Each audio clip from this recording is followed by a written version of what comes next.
জ্বলন্ত আগুনে পোড়ানো হচ্ছে পিতলের কাঁচামাল।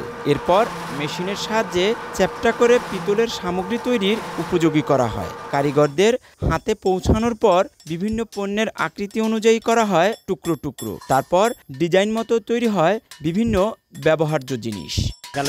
পাত বানায় মানে দরকার বিমানের দরকার সেই মাল বানায়।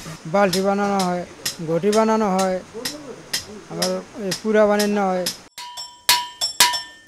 ভোর থেকে হাতুড়ি পেটানোর শব্দে মুখর থাকে শরীয়তপুরের দাসার্তা গ্রাম। কারখানা থেকে ভেসে আসে হাতুড়ির টুংটাং শব্দ। কারিগরদের নিপুণ হাতের ছোঁয়ায় তৈরি হচ্ছে পিতলের সামগ্রী। যুগ যুগ ধরে এ কাজ করছেন কারিগররা, কিন্তু বদলায়নি তাদের ভাগ্যের চাকা। প্রায় 40 বছর ধরে কাজ করি। ল্যাম্পবাতি বানাইছি, এরপরে ধূপটি বানাইছি, প্রদীপ বানাইছি। আমি 7 থেকে 8টা কলস বানাইতে পারি। তো হয়তো 350 থেকে 400 টাকার কাজ করা যায়, এর বেশি করা যায় না। কুমিল্লা, ফেনী, বরিশাল, জালকারি নানান জায়গায় এই হকাল দৃষ্টিতে বিক্রি হয়। সাধারণ মানুষের ক্রয় ক্ষমতার বাইরে গেছে দাম, এখন মাল তেমন একটা চলে না। দাসার্তার মতো জেলার বিলাসখান, কাশাভোগ, রাজনগর গ্রামে ছিল হাজারেরও বেশি কারখানা। দেশের চাহিদা মিটিয়ে এসব সামগ্রী রপ্তানি হতো ভারত, পাকিস্তান ও নেপালে।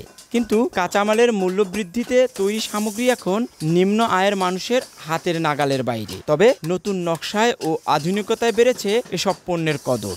সরকারি সহযোগিতা আর সহজ শর্তে ঋণ পেলে আবারও ঘুরে দাঁড়াবে শরীয়তপুরের ঐতিহ্যবাহী কাঁসাপিতল শিল্প, এমনটা মনে করছেন ব্যবসায়ীরা। মেলা মাইন ওগুলো তো প্লাস্টিক, ওগুলো তো ফালায় দেওয়া লাগে, ও তো আর মূল্য পাওয়া যায় না। এগুলো নিয়ে মোটামুটি ভালো দামে বিক্রি করা যায়। 900 টাকা দিলেও অনেক সময় কাঁচামাল পাওয়া যায় না।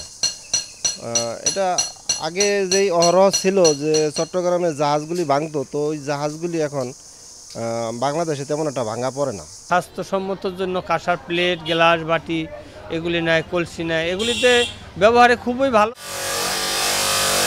প্রশিক্ষণের মাধ্যমে কারিগরি জ্ঞান বৃদ্ধি আর আর্থিক সহায়তা প্রদান করার প্রতিশ্রুতি বিসিকের কর্মকর্তার।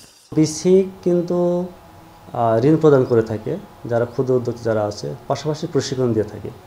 তো এই কাঁসা শিল্পে যারা সাথে জড়িত, যারা উদ্যোক্তা যারা আছে, যারা ভাই বোনেরা আছে, তো তারা যদি চায় বিসিক তাদেরকে প্রশিক্ষণ দিয়ে থাকবে। কাঁচামালের পাচার রোধ করে সরকারি পৃষ্ঠপোষকতা পেলে ঐতিহ্যবাহী কাঁসাপিতল শিল্পটি ফিরে পেতে পারে হারানো ঐতিহ্য। এ পণ্যের সামগ্রী রপ্তানির মাধ্যমে দেশ অর্জন করতে পারে বৈদেশিক মুদ্রা। কাজী মনিরুজ্জামান, এখন শরীয়তপুর।